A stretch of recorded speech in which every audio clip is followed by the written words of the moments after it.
A deadly explosion rocks an airliner flying at 10,000 meters. A bomb has exploded on board. Bravo. Oscar, Mike, Bravo. The blast kills a passenger and cripples the plane. The crew struggles to save 293 lives. The bombing sets in motion an international manhunt. While the terrorist prepares to strike again. 3,000? Here. We're not getting any oxygen. We have the terrain alarm. Tower, Aero Peru 603. We are in an emergency.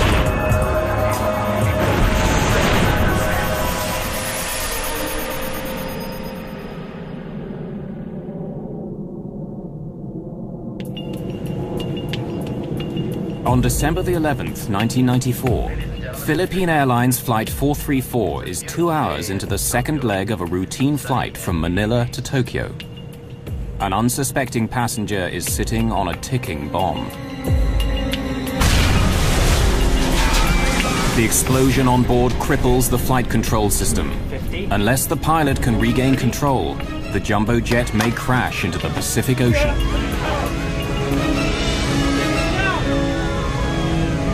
This is Philippine Airlines 434. A bomb has exploded on board. Bravo. Oscar, Mike, Bravo. The bombing is a frightening new development by a terrorist on the cutting edge of science. The way that the timing device was hidden inside the Casio watch just made the whole thing very concealable and very worrisome. But this is more than the hunt for a terrorist bomber. This is a story of how investigators make a shocking discovery. The explosion on PAL 434 is only a test for an attack on American carriers. An attack that would dwarf every other terrorist atrocity at the time.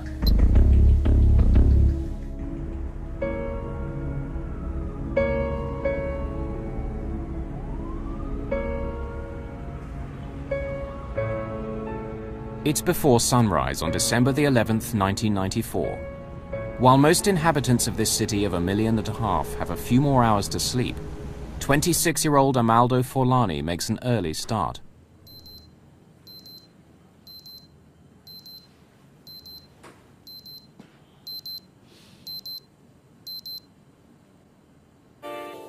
Forlani is not his real name. It's the alias he's chosen for today's mission. He's actually from Pakistan, not Italy. He is putting his latest invention through an important test. Everything must go like clockwork. In his line of work, there's no room for error. He is a highly skilled terrorist bomb builder.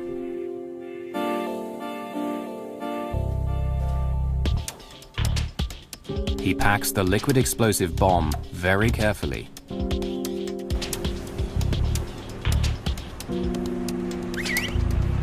From his apartment downtown, it takes less than 30 minutes to get to the airport.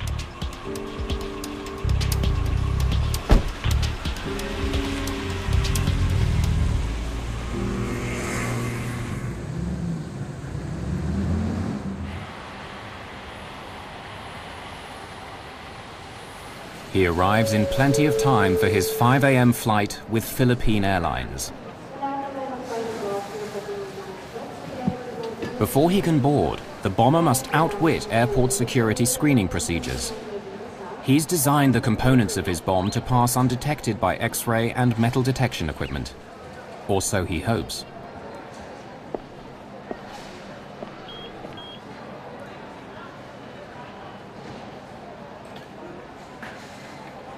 He bought the ticket as Amaldo Forlani. He's a skilled forger, and he has made himself a fake Italian passport with that identity. If his cover is blown, his career as a globe-trotting terrorist is over.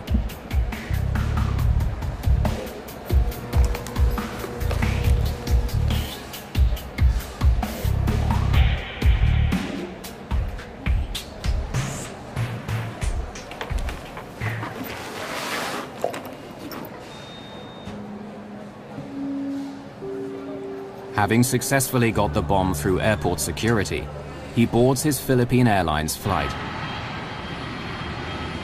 The final destination of PAL 434 is Tokyo, but there's a stopover in the Philippine resort town of Cebu, over 550 kilometers to the south of Manila. This is as far as the bomber is flying today.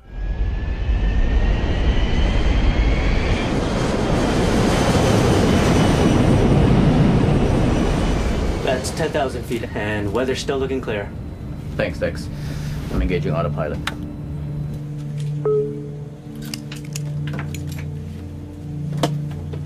Good morning, ladies and gentlemen. This is your Captain Ed Reyes speaking. Welcome aboard Flight 434, flying south from Manila to Cebu and continuing onward to Narita Airport, Tokyo.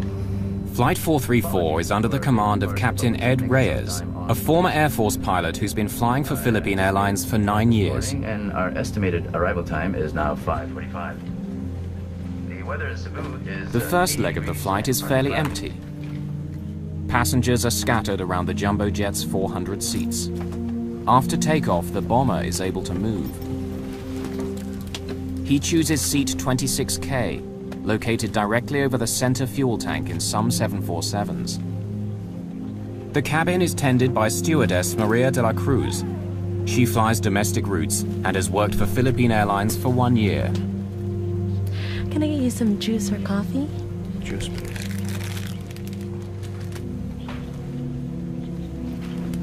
Now the bomber must find a vacant lavatory to assemble the explosive device. Arming the bomb only takes minutes, but requires total concentration.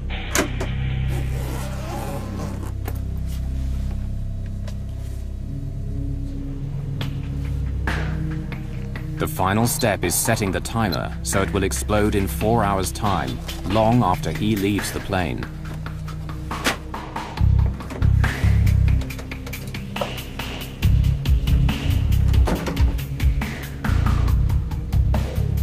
He hides the bomb in the life jacket pocket underneath his seat.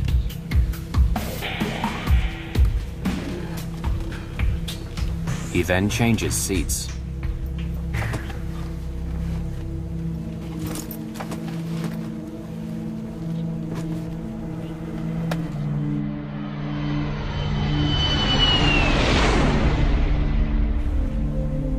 When she returns, Maria de la Cruz notices that the roving passenger has moved seats again. She will remember that he left his breakfast untouched, and that the rest of the flight passed uneventfully.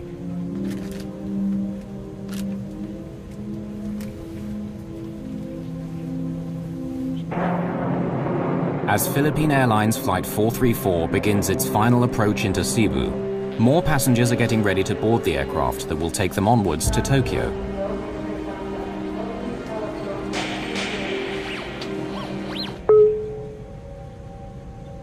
Cabin crew, prepare for landing.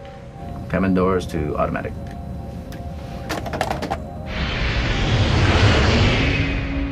PAL 434 lands in Cebu at 6:50 a.m. and several of the passengers disembark, including the terrorist with the alias Amaldo Forlani. Bye-bye. Thank you.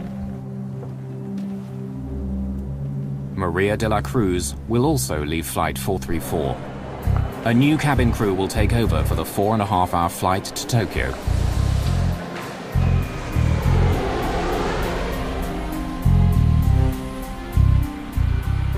"256 new passengers board the 747 that arrived from Manila.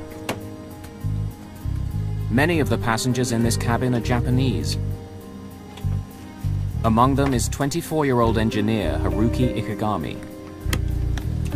He's looking forward to getting home to Tokyo after his first trip overseas.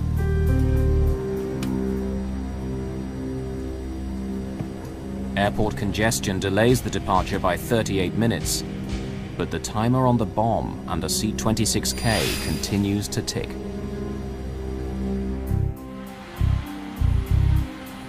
"8:30 a.m., December the 11th, 1994. All passengers for Philippine Airlines Flight 434 are now on board for the leg to Tokyo. None of them is aware that 2 hours earlier, a terrorist planted a time bomb under one of their seats. Steward Fernando Bayot is assisting passengers in the forward cabin on this 4.5-hour flight. At 8:38, PAL 434 is cleared for takeoff. On the flight deck, Captain Ed Reyes is assisted by First Officer Jaime Herrera and Systems Engineer Dexter Comendador. Reyes and Comendador are both former Air Force pilots.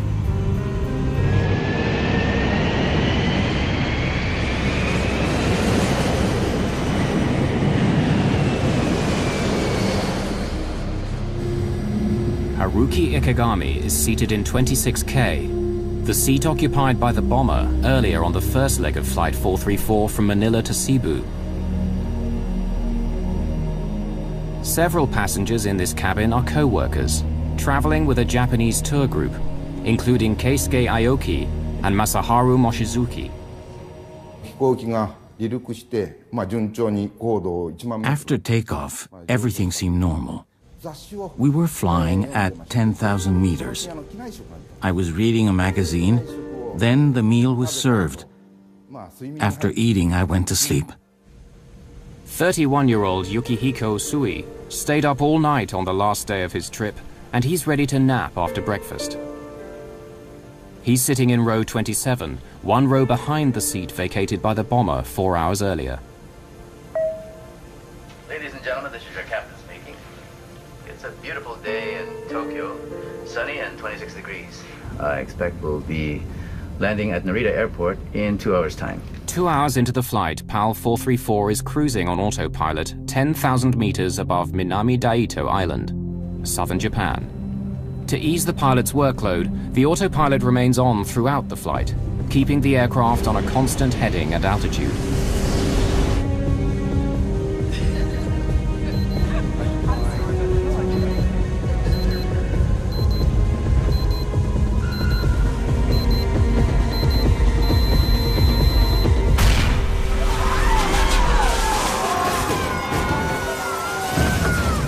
God forgive me.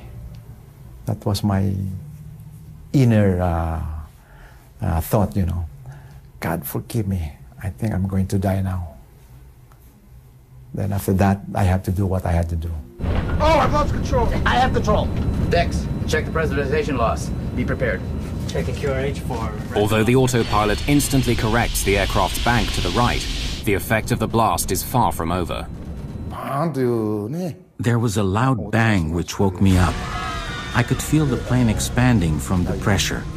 I saw smoke as well as debris falling like powder. Ladies and gentlemen, please stay in your seat.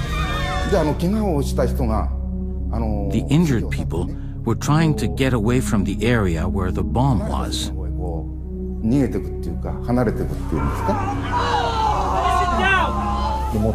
down. I stood up and saw that a lot of people were bleeding. I thought my life was over.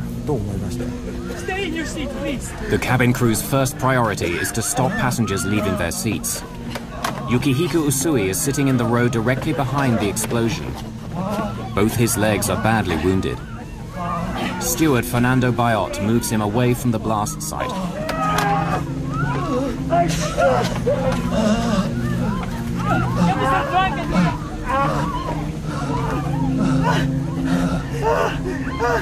Please sit down and fasten your seatbelt.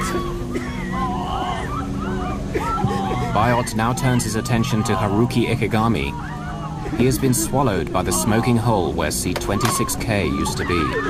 I saw this man, only his head and his arms were peering out of the hole, so I tried to pull him out. After the struggle to lift him out, Bayot realizes that part of the lower half of Ikegami's body is missing.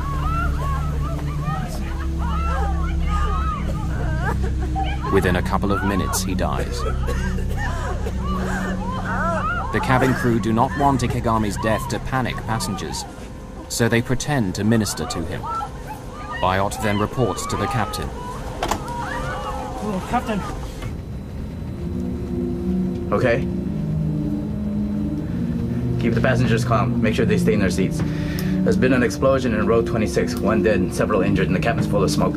There's a hole in the floor. Go inspect the damage, Dex. Yes, sir. Reyes' first concern is that the blast could make a hole in the aircraft's skin. This would lead to sudden depressurization in the cabin and necessitate an emergency descent. There was a huge gaping hole beside her, and if a small tear in the skin of the aircraft was, if there were a hole there, it most probably would open up and then pull us out of the aircraft. When I saw that there was no damage to the outer skin, I went up and reported to the captain. Well, we assumed that the pressurization system would hold.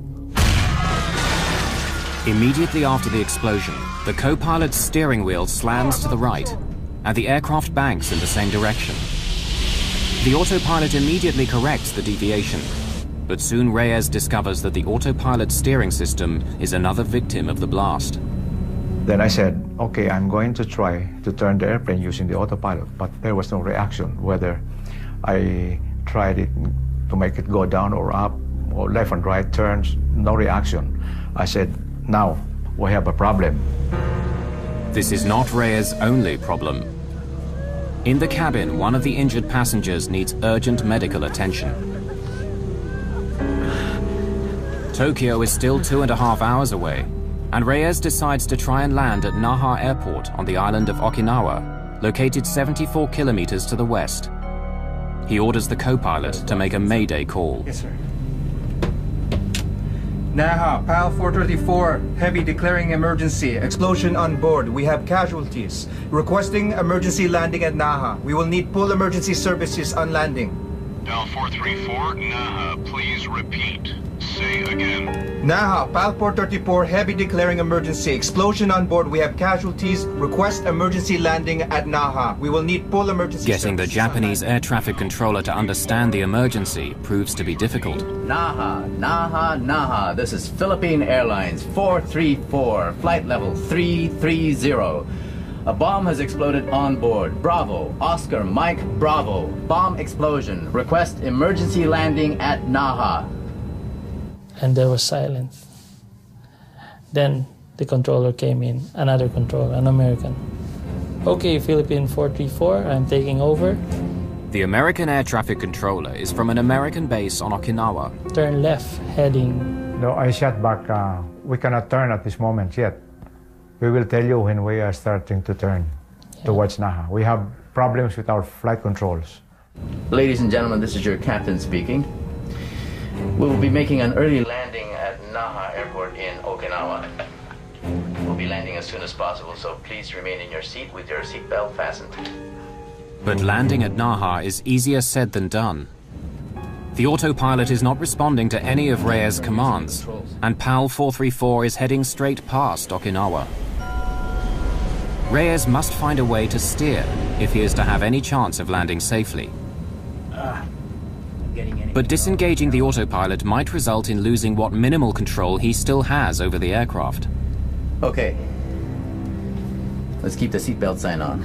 When we disengage the autopilot, we might lose control, so be ready. Since the autopilot won't react to any inputs that I make, I was scared if I disengage the autopilot, the aircraft might make a sudden bang to the right that we might not be able to control. At the count of 3, I'll disengage. 1, 2, 3.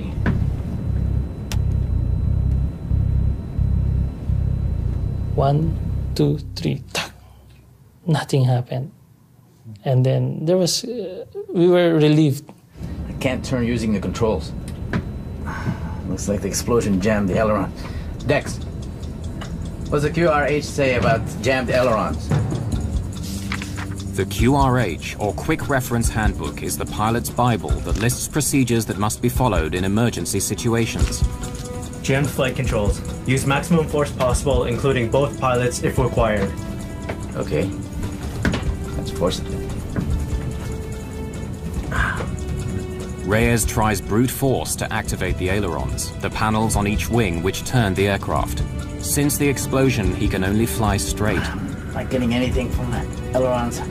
Can't get off this heading. All right. Okay, re-engage the autopilot while I work out our options. It's taking much longer to land than was announced. We were told it would only be 20 minutes, but it was really 1 hour before we landed. It was very frightening. Although they survived the bombing, passengers are now getting anxious about landing safely at Naha Airport. Since there was so much time before landing, I started writing a will. I wrote the will to my son, telling him to be strong. As PAL 434 looks like missing Naha Airport, Reyes comes up with another plan. We gotta turn. We'll have to use differential power. Disengage auto throttle. Pull back 3 and 4. Captain Reyes increases thrust to the engines on the left-hand side of the plane and reduces power to the engines on the right. Very slowly, the aircraft starts to circle right. He then lowers his speed to make a smaller radius turn. With guidance from air traffic control, Reyes hopes that the maneuver will eventually line up with the runway at Naha. So while we were descending on low speed, I tried to test the flight controls, and there are some little reactions. The elevator is beginning to respond. Dex. The elevator is a control that makes the plane ascend and descend. 250 knots. Flaps 1 on speed. In order to land safely, Reyes will need at least minimal control over the elevator and rudder. As PAL 434 nears Naha, he continues to reduce his airspeed. Flaps 10. Flaps 10 set. Speed 225. Okay, she's turning. Sir, if we reduce our weight, we will be able to reduce our approach and landing speeds. Suggest we dump fuel. Sige, magaling. Reyes orders the systems engineer to dump 36 tons of fuel. 5 minutes, 20,000 pounds. Less fuel means less strain on landing gear and brakes at touchdown. Check.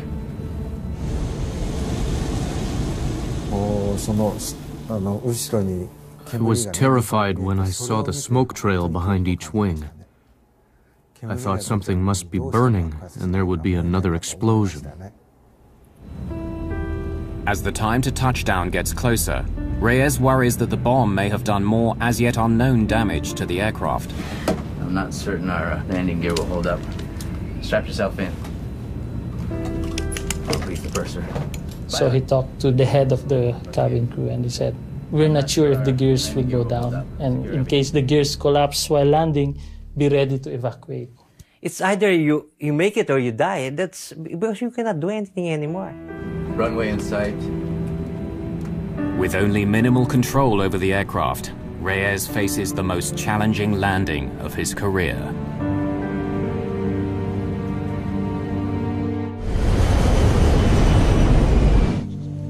"10,000 meters above the Pacific Ocean on a flight from the Philippines to Tokyo, a terrorist bomb cripples the flight controls of a jumbo jet. As PAL 434 starts its final approach, the 292 people on board are pinning their hopes of survival on the skill of Captain Ed Reyes. I know everybody was scared. We are all scared. I know that. Gear down. The gears were supposed to come down a few seconds, but that was the longest second. Because we were waiting for the greens to come on. Take a long time. It took a long time. It was a long few seconds until when it locked. 3 greens, sir. Okay. I'm disconnecting the autopilot and landing manually, okay? Dex, monitor my descent rate, call altitude and speed. Flaps 30. Okay, 500 feet on course. Flaps 30 set. Help me with the elevator. When I say push, I want you to push. Okay, 200 slightly left. Correcting. Push. 100. 50. 30. Power off. Pull. Your last command was pull. Yeah, my last command was pull.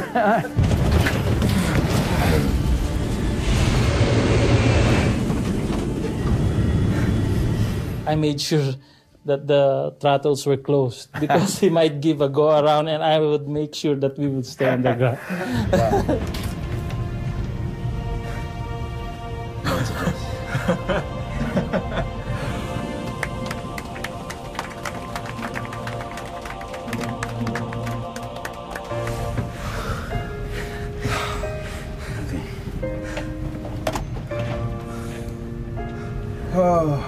Ladies and gentlemen, this is the captain speaking. We'd like to thank you for your cooperation and your patience. Emergency crews are on their way. We'll try and get you out of here as soon as possible. Thank you.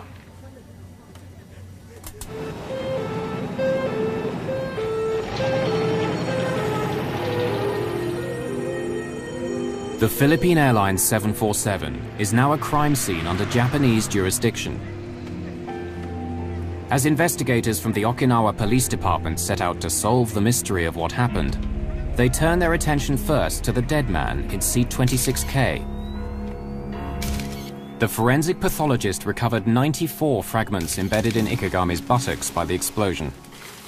He suffered severe internal injuries and massive loss of blood.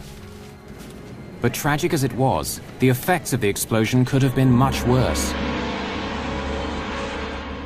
If the explosion had been sideways, it would have blown a hole in the plane and caused an air pressure problem. In a sense, it was good that the blast was vertical. But we have to remember the victim. He died to save the rest of us. Ikegami's body bore the brunt of the upward blast, but the explosion severed the steel cables in the ceiling that control the rudder and elevator. The charge also severed the co-pilot's control cable to the right aileron, one of the control surfaces on the wing which make an aircraft bank and turn. The downward force blew a hole in the floor and could have ignited the vapors in the center fuel tank, creating a catastrophic explosion. But by chance, on December the 11th, seat 26K was not located above the tank. Fortunately for us, we took a different version, the SAS version of the 747 that day, and that specific seat for that version was 2 seats forward of the center tank. The Okinawa forensic investigators immediately start work collecting evidence from the bomb site. They begin with the largest fragments of debris and then systematically work down until the smallest particles are retrieved by vacuum cleaner. Japanese investigators cannot identify the bomb's detonator. But by separating out bits of metal, plastic, and electrical wire that do not belong to the plane, components of the bomb are pieced together.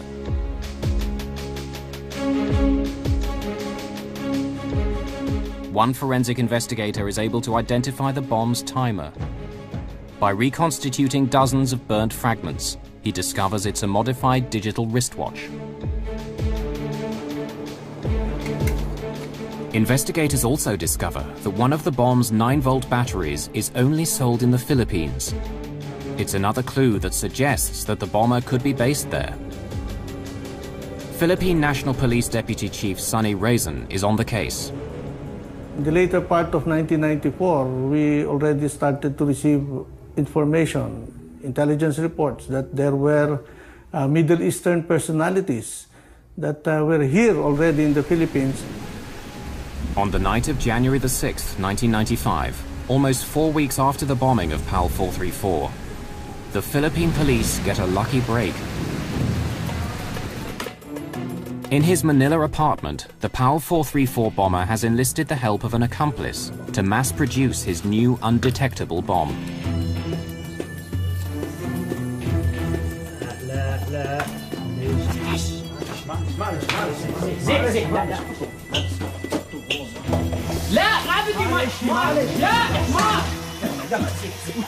An attempt to burn off chemicals gets out of hand. Acrid-smelling smoke spills out of the apartment. It attracts the attention of the doorman, who comes to investigate. What's going on? Sorry. We're playing with some fireworks, but it's okay. We put them out and we have all the windows open inside and we keep the door closed. It'll be fine, okay? You all open the door. No, if we open the door, the smoke comes in the hallway. You keep it closed to go out the window, okay? Come on. It's okay. It's okay. Until the smoke dissipates, the bombers decide to wait outside the apartment. The doorman isn't convinced by their playing with fireworks story. and he calls the fire department and the police.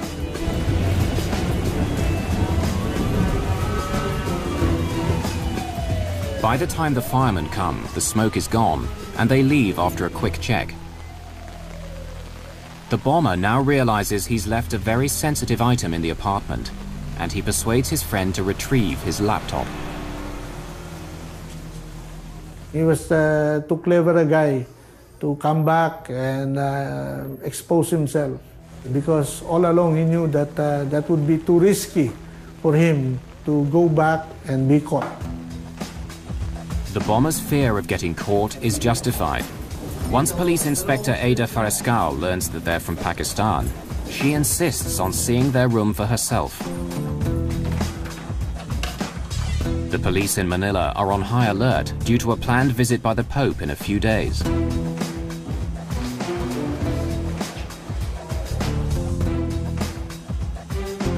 What Inspector Farescal finds confirms her worst fears about the intentions of the tenants.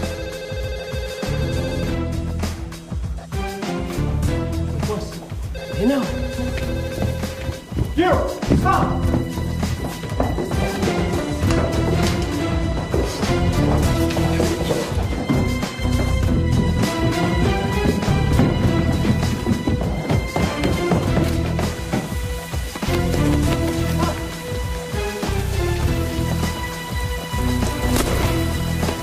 The shot distracts the apprentice and he trips over a fallen palm tree. But the cop discovers he has no handcuffs. The doorman improvises with the drawstrings of his windbreaker. In the meantime, the bomber vanishes. One of the first senior officers to arrive at his apartment is Sonny Raisin. Incident at Doña Josefa apartment was the breakthrough in opening our eyes that the Al-Qaeda terrorist cell was already operating here in the Philippines. The Philippine National Police know they've stumbled onto something big, and they inform Interpol, Scotland Yard, and the FBI.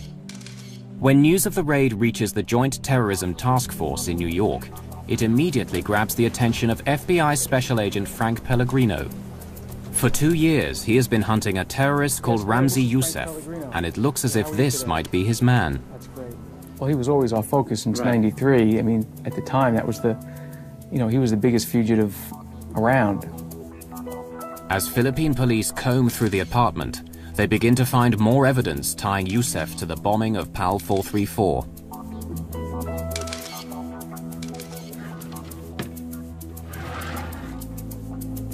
There was a similarity between the watches that were found in the apartment and the type of watch that was used in Okinawa. Putting together that watch, that was the watch that was on the bomb, on that flight 434, and identifying those pieces eventually as a Casio watch, it was amazing. Youssef is a skilled forger. Investigators find several identification cards bearing various names, and photos in each of which he looks quite different. One ID card is of particular interest. So, almost as a dig to us, the ID card used the First World Trade Center bombing date as the date that the card was issued. So we knew right away it was Youssef that had been in the apartment. They knew chemicals. The chemical dictionary was a very well-used item, underlined, highlighted, well-read, notations throughout the book, something that he used quite often. And I don't remember the exact number. I think there might have been 100 latent prints found on that belonged to him. They knew electronics. The way that the timing device was hidden inside the Casio watch just made the whole thing very concealable and very worrisome. The identification of the bomber of PAL 434 and the discovery of his bomb factory is very disturbing news for those responsible for airline passenger safety. Ramzi Youssef is an international terrorist who knows how to get his bombs past airport security.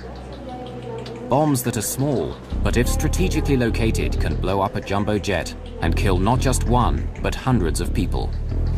And the bomber of PAL 434 is still on the loose.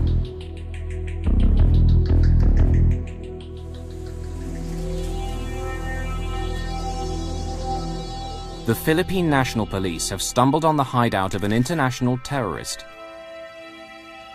The FBI identify him as Ramzi Youssef.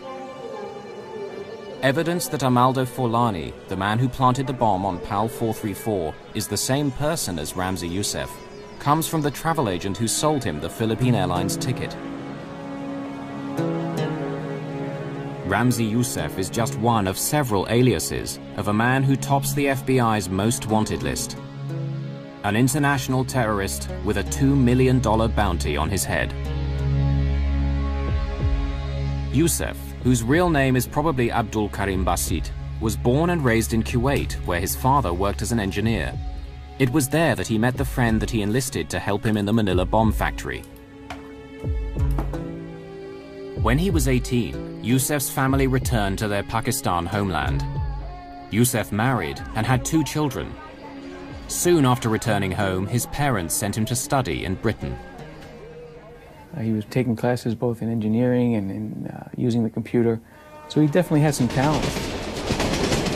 In summer breaks from college in the late 1980s, Youssef returns to Pakistan. He puts his new engineering skills to use by teaching bomb making to militants in training camps near Peshawar, Pakistan. These camps are fertile ground for making contacts with militants worldwide.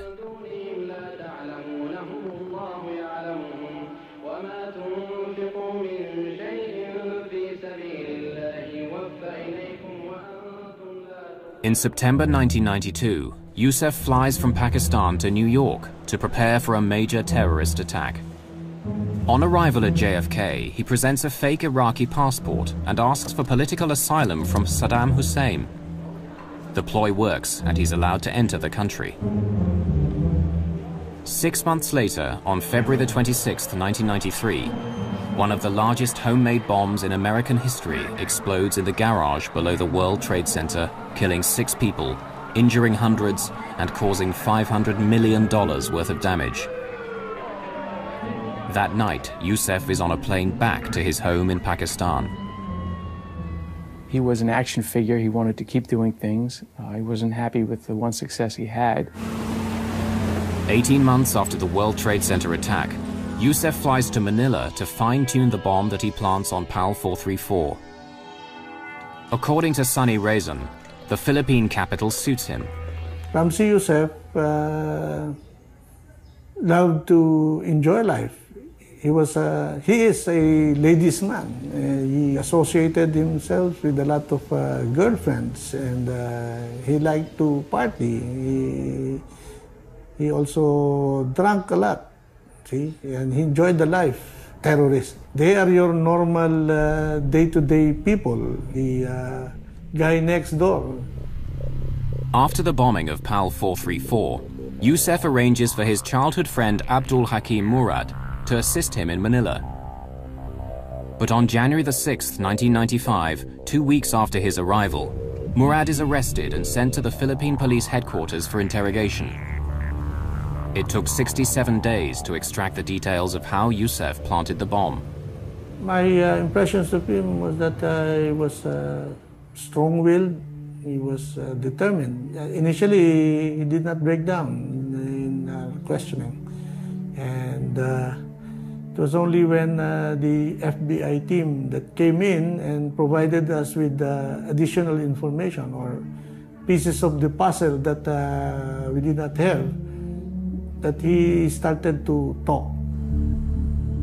Tiny chemical traces of the explosive were found on PAL 434, and Murad eventually admits that Youssef uses liquid nitroglycerin that he's stabilized and concealed in a bottle of contact lens solution.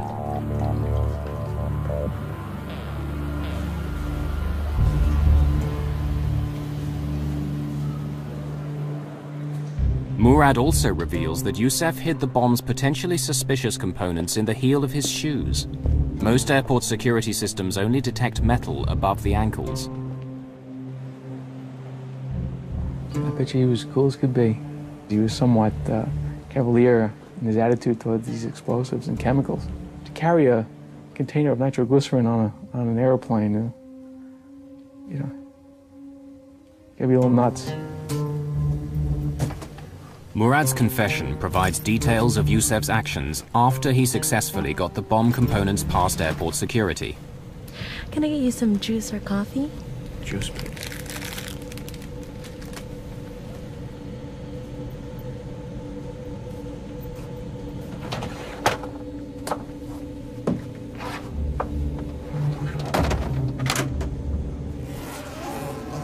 Yusef designed the device so the innocent-looking components can be quickly transformed into a lethal bomb. Yusef has modified a digital wristwatch as the bomb's timer. This is wired to a detonator inside the bottle of nitroglycerin.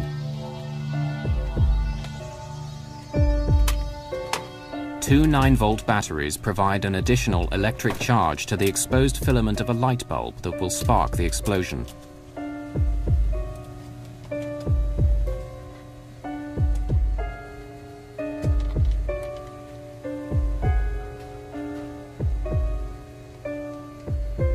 Yusef sets the alarm for 4 hours later, when he anticipates the plane will be flying high over the Pacific Ocean.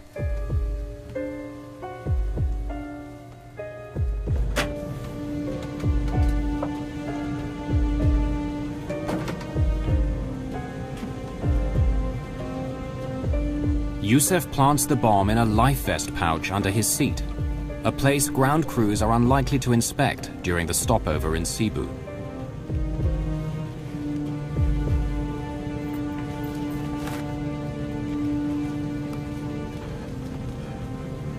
Soon after, he gets off the plane and disappears.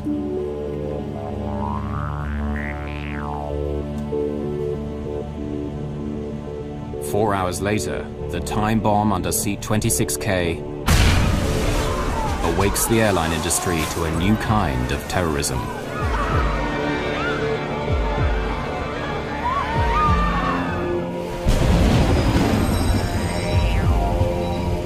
Murad's confession confirms Pellegrino's suspicions. This is just the kind of sophisticated plot he has come to expect from Ramzi Yusef. But Pellegrino is still shocked by what Murad says next. PAL 434 was only a test, a dry run for a much larger terrorist plot that will kill thousands of airline passengers. A highly skilled terrorist, Ramzi Yusef, has already set off a new type of bomb on an aircraft. Now the FBI discovers Yusef wants to blow up more planes. And he continues to evade capture. FBI investigators find evidence of Yusef's meticulous planning on secret files on the laptop that he so desperately wanted his accomplice to retrieve.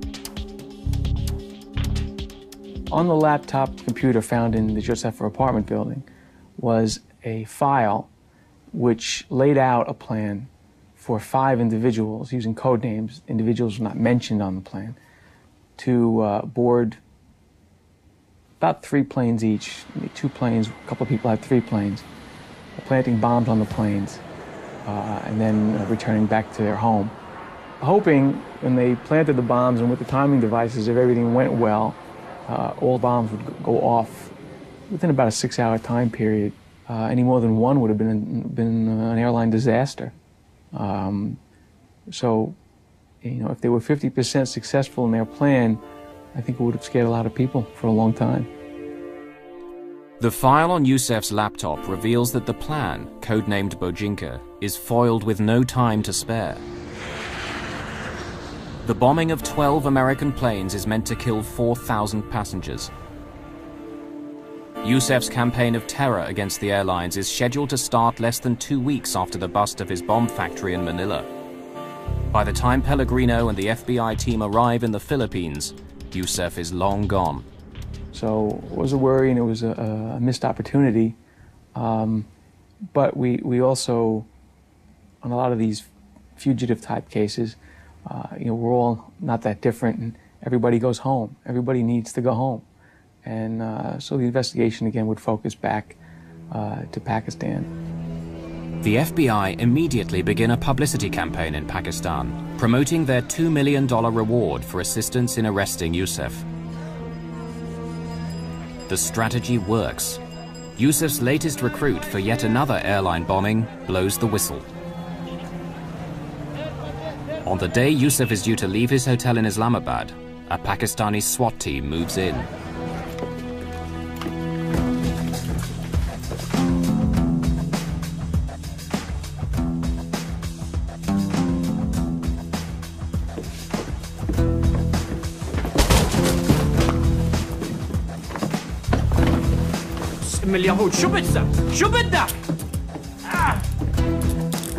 In Yusuf's room are Delta and United Airlines flight schedules, as well as bomb components hidden in children's toys. Who are you? Do you have a warrant? The informer receives the $2 million bounty for the tip-off which prevents yet another airline attack. He was shocked. Did not think he would be caught. He had a certain confidence about him, and I didn't think he thought we'd ever catch up to him. Within hours of his capture, Yusuf is extradited from Pakistan and put on a waiting US government plane. With the cooperation of the Japanese and Philippine governments, the FBI arranged for Yusuf to stand trial in New York City for the PAL 434 bombing, as well as the earlier 1993 attack on the World Trade Center. In a convoy of federal and local patrol cars, Ramzi Ahmed Yusuf was brought into New York City late Wednesday night, ending a worldwide manhunt. He was arrested Tuesday in Pakistan by Pakistani authorities and brought back by the FBI on a U.S. plane, then into custody with heavy security on the street in case of any terrorist attacks prompted by his arrest.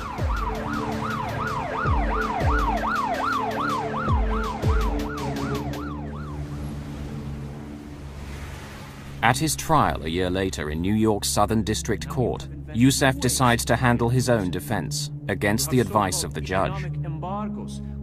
He performs better than expected, but he's found guilty on all charges related to the bombing of PAL 434 and conspiring to bomb 12 American passenger planes.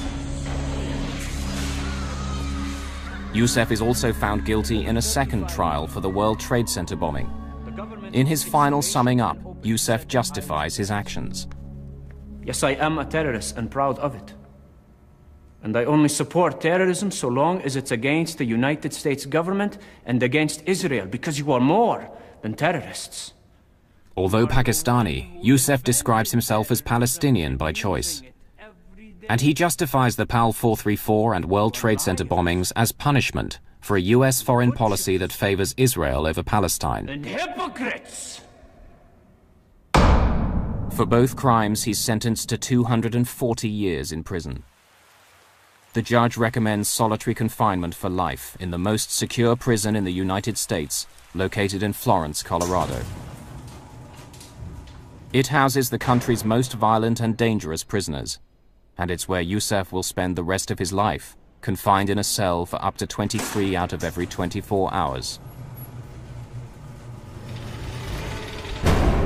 We cannot afford to just sit down and count our victories with the arrest of Ramzi Yusuf.